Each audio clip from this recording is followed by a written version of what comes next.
You're watching your home team at 5.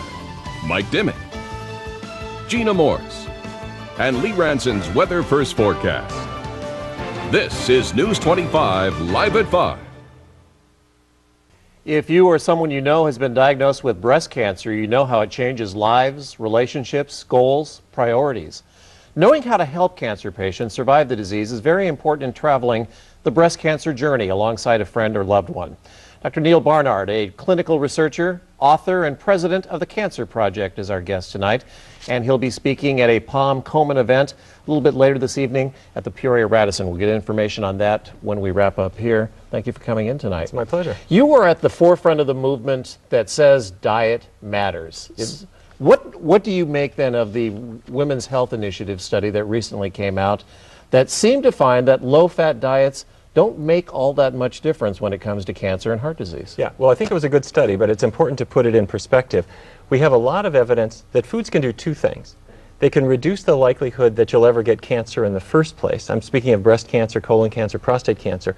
And if a person has had cancer, the right kind of diet can reduce the likelihood that that cancer is going to come back. The right foods can help you survive, in other words. And for breast cancer, the mechanism seems to be that the really high fiber foods seem to reduce the amount of estrogen in a woman's bloodstream. And estrogen seems to be the fuel for the cancer growth. So a woman eats a lot of vegetables, a lot of fruits, a lot of beans, a lot of whole grains, cuts down or eliminates the fattier foods, and there's a lot of evidence that her survival is better. But the study that you mentioned didn't make very big diet changes. It reduced the fat a little bit, it increased the vegetables a little bit, and they got only a little bit of benefit, a 9% reduction in breast cancer risk. That's good, but if they had had a big diet change, lots of vegetables, lots of fruits, ideally vegetarian types of diets, I think we could have cut those numbers a lot better. So in your opinion, it really plays into what you're preaching, that don't just make the small steps, take the big step. You know, people say moderation in all things.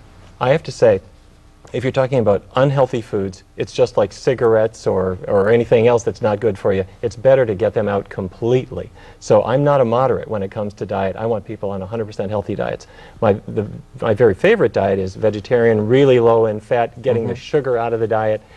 The problem we have is our society is going in a very different direction. We need to help our kids in school. We need to help spouses to help each other. You can find out a lot more tonight. You will be talking at the Radisson Hotel from 6 to 7:30, and although I believe this has been basically a sold-out event, you're encouraging people to come out. We've still got, people can still come. We're going to have a buffet of food. I'm going to start talking at 6:30, so come on, drag your reluctant spouse, and we're going to have a good time, so I hope people will come.